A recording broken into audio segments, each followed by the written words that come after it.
Les agradecemos muchísimo que estén aquí con nosotros en la presentación de uno más de los libros dentro del ciclo que se llama Creando climas favorables para la prevención del VIH-Sida.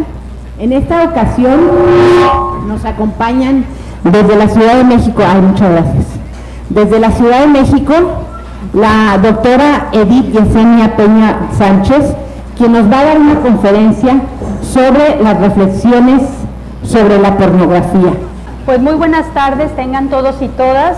Yo estoy muy contenta de estar en mi tierra, aquí en Monterrey. Y bueno, quiero compartir con ustedes en este espacio y agradecer en primera instancia la invitación que nos hace el Grupo GES, ¿no? Y el Gobierno del Estado para estar aquí con ustedes.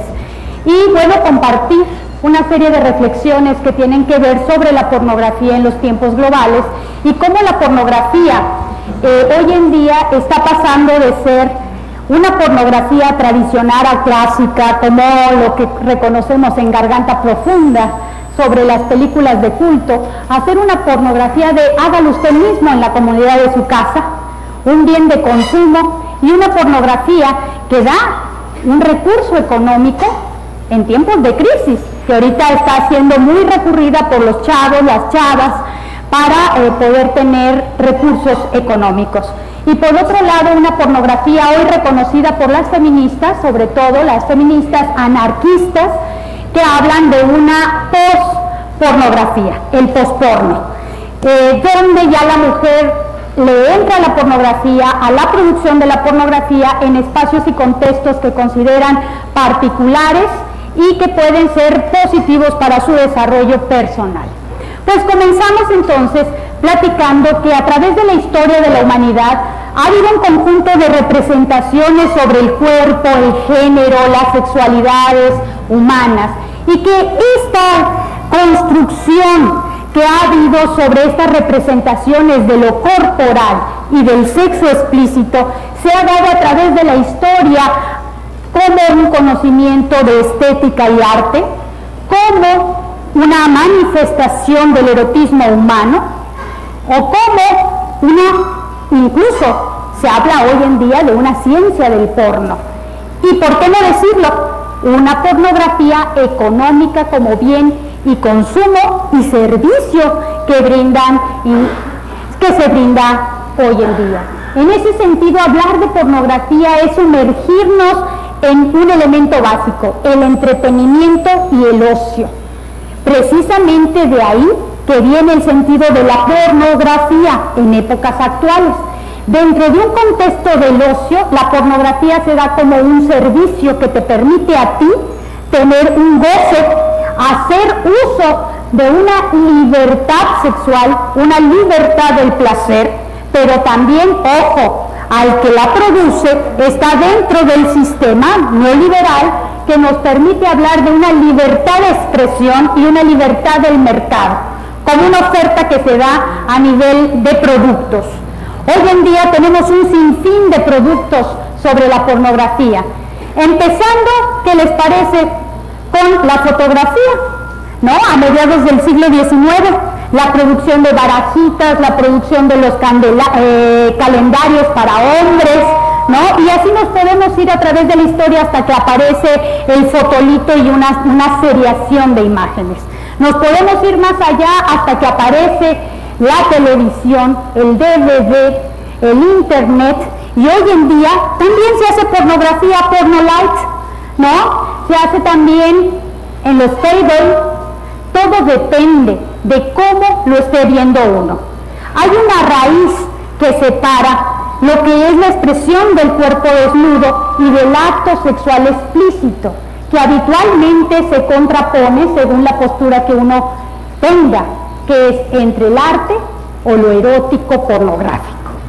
Pero hay algo que habitualmente todos coinciden sobre lo que no es la pornografía. La pornografía puede ser nada. De repente tenemos la mente muy cochambrosa, vemos esas imágenes y ¡ay! Son pornografías en la naturaleza. La pornografía puede ser todo. Hoy en día en Italia, en Europa se pone mucho de moda, vas por tu pizza y si quieres te mandan por ahí el disco de pornografía o la chava para que te baile o el chavo para que te baile y te comas la pizza muy a gusto.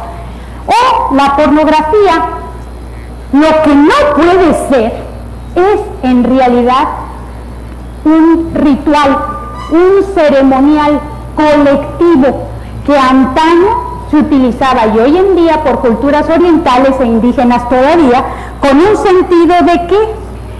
Simbólico de fertilidad, simbólico de culto al falo. Aquí tenemos unas imágenes, ¿no?, de Japón, donde se le hace el culto. Han oído de Lingam y Yoni en la India, donde también para el culto a la fertilidad, etcétera. Todos coinciden en que estas prácticas rituales no son pornografía porque tienen otro sentido simbólico.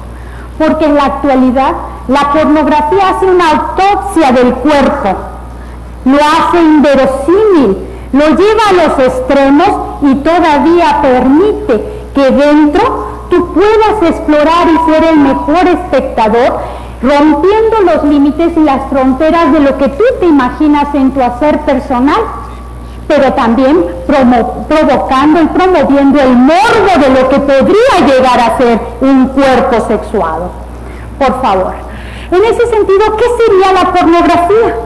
Hoy todos sabemos que la pornografía a nivel etimológico nos habla de la prostitución y las prácticas que tenían las prostitutas, un sentido que se ha quedado por allá en el siglo XIX. Hoy, en la actualidad, la pornografía va mucho más allá. Se le concibe generalmente como el hecho de plasmar o manifestar un acto sexual explícito a través de medios gráficos, el cual involucra una relación de consumo, porque tienes que comprar un producto, y un acto la mayoría de las veces comercial, por lo mismo. Eso es lo que hoy en día es la pornografía. Y hoy en día tenemos dos discursos básicos, un discurso meramente conservador, que ahorita vamos a platicar, y un discurso meramente liberal. Entre los discursos liberales, ¿quiénes creen ustedes que se van a encontrar? Pues todos los productores de la pornografía. Y aquí tenemos uno, ¿no? Larry Flint, y por supuesto el escritor de los versos satánicos, Salman Rushdie, donde argumentan que la pornografía es vital para la libertad y que una sociedad libre y civilizada debe ser juzgada en función, ojo, de su disposición a aceptar la pornografía. Aquí con esto empezamos a ver un elemento de cómo un bien de consumo se está promoviendo en nuestra cultura como un elemento de bienestar, que si tú no lo consumes, ojo, no estás a la moda, que si tú no lo utilizas, ojo, a lo mejor no te quieres conocer tu cuerpo y no quieres explorar, no estás dentro de lo que ahora hablamos, el derecho al placer. Entonces empezamos a jugar y manipular todo lo que era y es la construcción de la sexualidad y del género, pero a través de un intermediario, la pornografía. Y que este intermediario no se queda en lo privado, sino va más allá. Este intermediario va más allá en el sentido de que ahora voy a saber qué país es más civilizado porque tiene libertad sobre el campo de la pornografía, a lo que se anexa en épocas del sexo global a un sentido de democracia sexual. O sea, esto va junto con pegado. Pero ahorita vamos a ir tratando de explicar más a profundidad estos elementos. Todos conocemos sobre pornografía y básicamente la pornografía es de tres tipos. La primera que todo el mundo conoce es el softcore, el mediumcore y el hardcore. Hoy en día el soft y el medium son arte erótico. Lo pueden ver en la última película que salió de las pirañas, cómo se ven los cuerpos, ¿no? El softcore lo que hace es la sombra de los cuerpos, como una erección aquella, pero entre las sábanas. No hace acercamientos al sexo ni al cuerpo desnudo totalmente, por eso es suavecito, y ya en las películas lo permiten. El mediumcore permite toma fotográfica y directa del cuerpo y de los genitales, pero no un close-up. de la práctica sexual del sexo explícito. Estas dos, en la clasificación actual de cómo ve el arte, el cuerpo y la sexualidad, ya no son vistas como esencias pornográficas, sino como esencias eróticas. Estas dos clasificaciones se veían como esencias pornográficas en los 60s y 70s, cuando había todo un movimiento de revolución de contracultura. Ajá. ¿Cuál es la que queda actualmente? El hardcore. ¿Y aquí este hardcore qué quiere decir? Que se vale todo. Cualquier cosa, acercamiento sexual, ¿no? Y que tiene una serie de subgéneros de acuerdo al cliente. Por edad, por raza, por sexo, por intersexo, por lo que ustedes les gusten, por fluidos corporales, por preferencias sexuales, ¿no? Por cómics, el hentai tiene especialidades específicas, pero todavía hablar del anime y del hentai, ojo, para muchos no es pornografía. ¿Por qué? Porque son dibujos y son materiales hechos a través de ¿qué? De cómputo, no son los cuerpos. Y esa industria se salva un poco de todo lo que sí son los cuerpos, para que ustedes tengan una idea. Y aparte, el hentai se salva por un segundo elemento. Japón, que es el gran productor, ¿no?, de las mangas y todo esto, de estos dibujos, tiene otra ideología sobre la sexualidad muy diferente a la nuestra. Para empezar, ver un cuerpo desnudo de un niño o una niña es un sexo inmaduro, por eso se puede representar. Pero en las culturas occidentales como las nuestras, ver un cuerpo de una niña o un niño no es un pensamiento de que es un cuerpo inmaduro y por lo tanto no es erótico. Aquí es muy erótico, muy de morbo, y eso lo cambia todo. Ahorita actualmente Japón está sacando una ley que trate de minorizar ese sentido, porque todo, digamos, la industria pornográfica a Japón se le estaba robando a Estados Unidos debido a esta diferencia cultural, porque acá sí se permite y nomás le pones una nubecita, un rayito, lo que tú quieras, pero está todo el cuerpo, y en Estados Unidos y los países occidentales no. Bien, en ese sentido, en México tenemos la clasificación de la pornografía, ustedes saben, el cine para adultos, clasificación C. El cine pornográfico, clasificación XXX, pero el hardcore extremo, 5X. ¿Sale? Donde ya hay zoofilia, necrofilia y otras variantes que no se maneja en el hardcore de 3X. Hardcore de 3X estamos hablando de sexo en pareja, en grupos, swingers, interraciales, etc. Pero ya donde se meten otros elementos fuera de la corporidad humana, sea multitudinaria o en par o aislada, ya estamos hablando de un extremo. Pero también dentro de la pornografía tendríamos que ver en específico dos elementos. El primero, que existe actualmente una industria pornográfica y que esta industria pornográfica es muy clara, todo se vale, siempre está al tanto de reducir las cuestiones legales, pero que tiene muy clara dos limitantes legales. La primera, la pornografía infantil, y la segunda, el cine snuff o pornografía sádica, donde hasta matan a la persona. Estas dos pornografías son un delito a nivel mundo, no solamente en México, a nivel mundo, y son delitos extraterritoriales. Cuando se encuentra este tipo de cosas, tú puedes perseguir a la persona de manera extraterritorial. El mejor ejemplo lo tuvimos con el caso de Tom White, el pornógrafo de Occidente que estaba en Puerto Vallarta, se le pescó en Tailandia y se le vino y se hizo juicio aquí, y aquí se quedó encerrado. Pero dentro de este parámetro de limitantes entre la pornografía infantil, adolescente y el cine snuff, tenemos también algo que se queda fuera de la industria del porno, ¿sí? El que le llaman el sexting.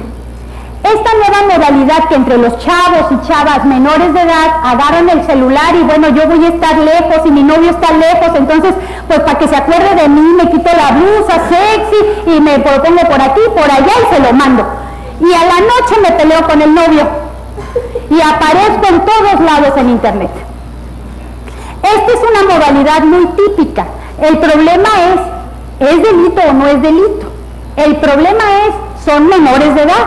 El problema no se está comercializando. Y el problema una sanción moral grupal.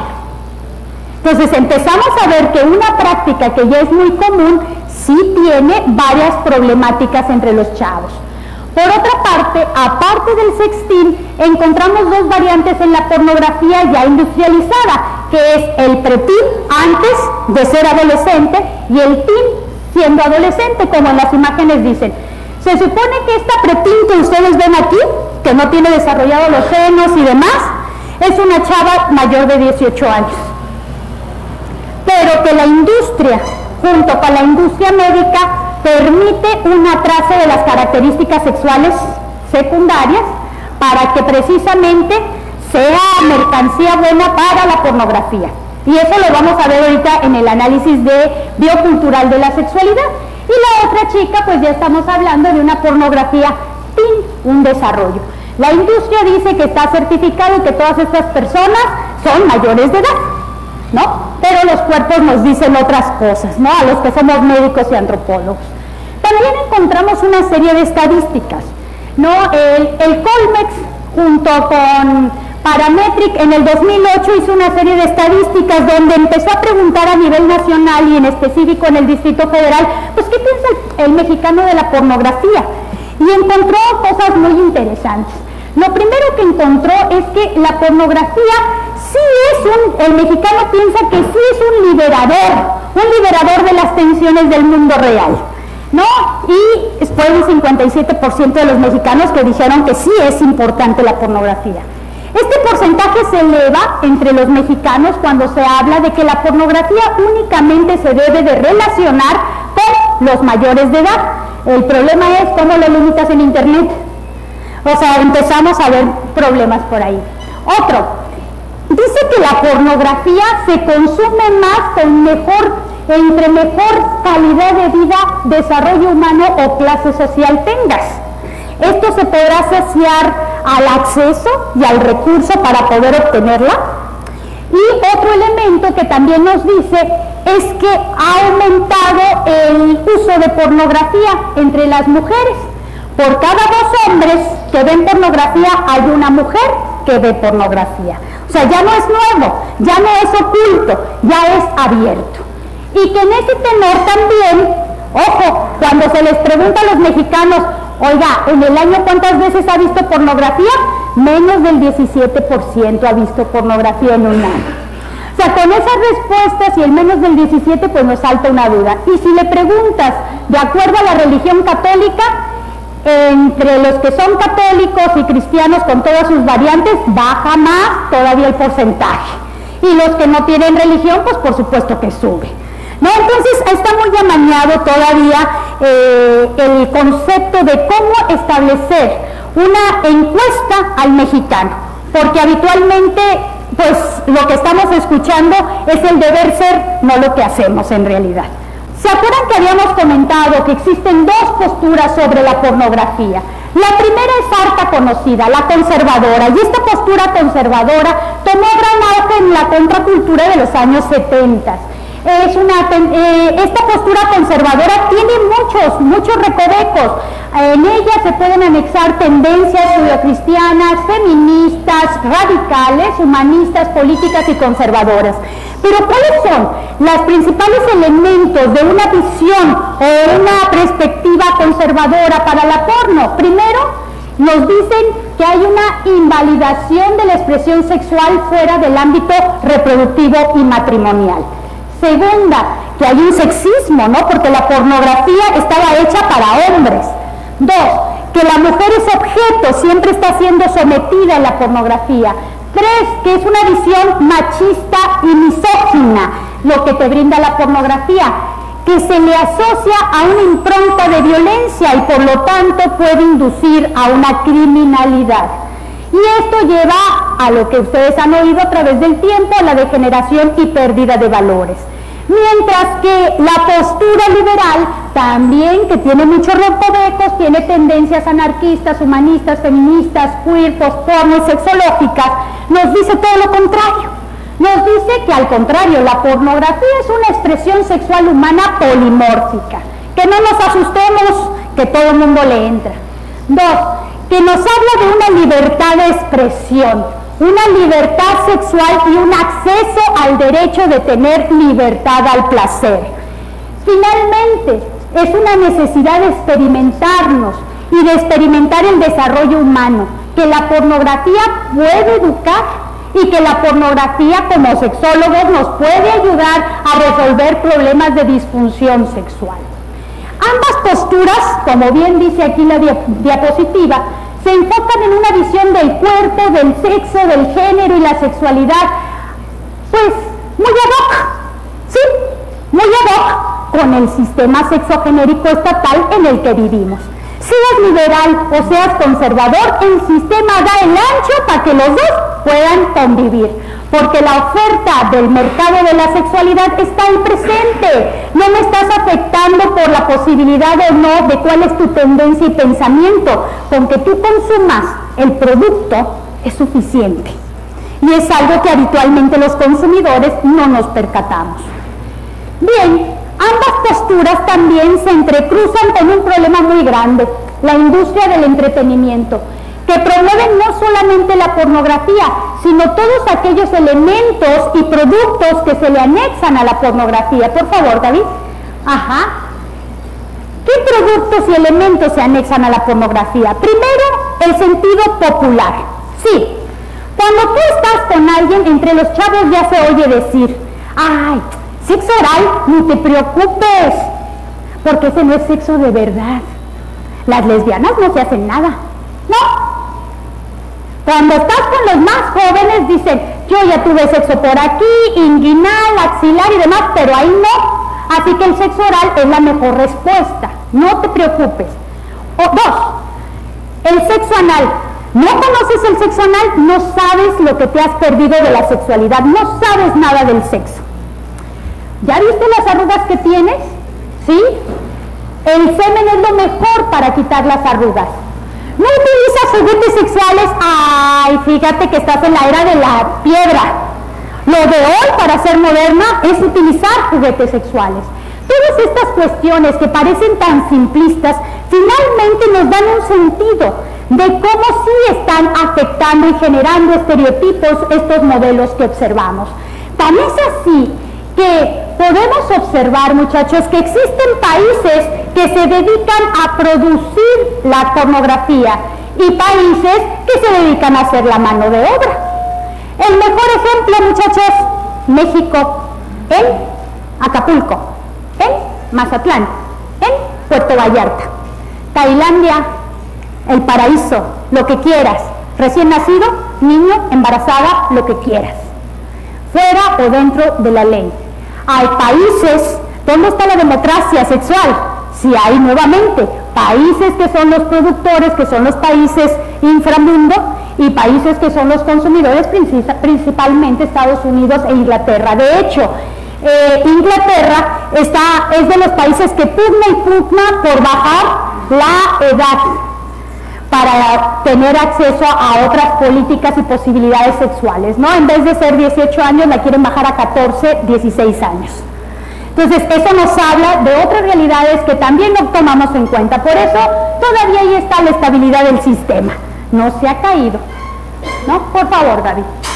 Pero pensar en pornografía es pensar en una serie de elementos que tiene la pornografía. Primero, necesitamos una serie de requisitos tecnológicos específicos para producirla. Esto es muy importante, porque como perito en el área de sexualidad, tanto de antropología como de ciencias médicas, me ha tocado hacer peritaje sobre pornografía infantil. ¿De qué creen ustedes? De indígenas migrantes que los agarran vendiendo pornografía infantil y me los quieren entambar con el presupuesto de que es no solo comercialización, sino producción. Y estamos hablando de chavos de 18, 19 años que viven en un cuarto de mala muerte, sin tele, sin nada. ¿De dónde van a sacar la cámara? Miren, todo esto que ustedes ven ahorita, para raptar a los bebés o a las niñas que yo he visto, que son güeras, sajonas, o sea, de otro país, y poder hacer un producto y venderlo. O sea, hay que ver, ¿no? Entonces, el primero que existe son requerimientos tecnológicos. El segundo, un mercado de trabajo y de industria. Al ser una industria, la industria, ¿en qué se respalda? ¿En que estoy dando trabajo y trabajo de calidad? a tal grado que hoy tenemos porno star, ¿no? Y tenemos el sex entertainment que está en el Palacio de los Deportes, y creo que a Monterrey ya vino también, ¿no? 200 pesos por tomarte una foto en una posición medio erótica con alguna de las porno star. Y tenemos un porno star mexicano medio Federico, pero que aquello dura 4 horas, imagínense, ¿no? Y sin inyección de tapademina. Entonces, empezamos a ver que hay un mercado laboral y un mercado que deja. A tal grado deja esto que, ¿qué creen? Ya hay pornografía en récord Guinness. La mujer que, ¿cuántos hombres echó, David? Y rompió el récord, 250 hombres. Pues, eso habría que ver si tomó descansos. Y el hombre que pudo tener una erección más prolongada. O sea, ya todo esto está dentro de los récords. Así si quieren ganar $100,000, ya saben cómo practicar.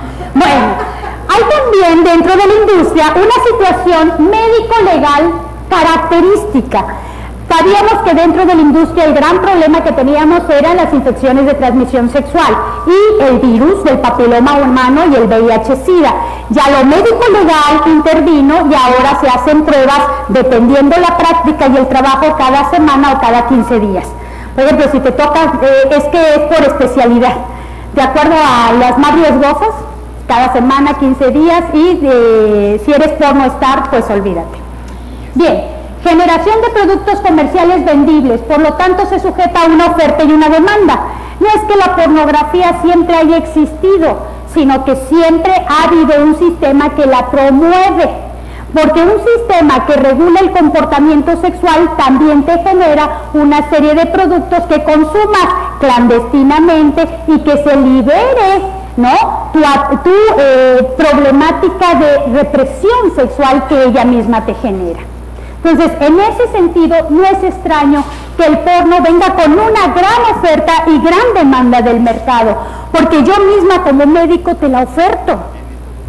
Ay, pues, ¿te da miedo? Bueno, pues ¿sabes qué? Échate el uno de Emanuele para que veas, que es la que siempre dan, de Emanuel, para que veas cómo una mujer se puede ir liberando poco a poco, ¿no?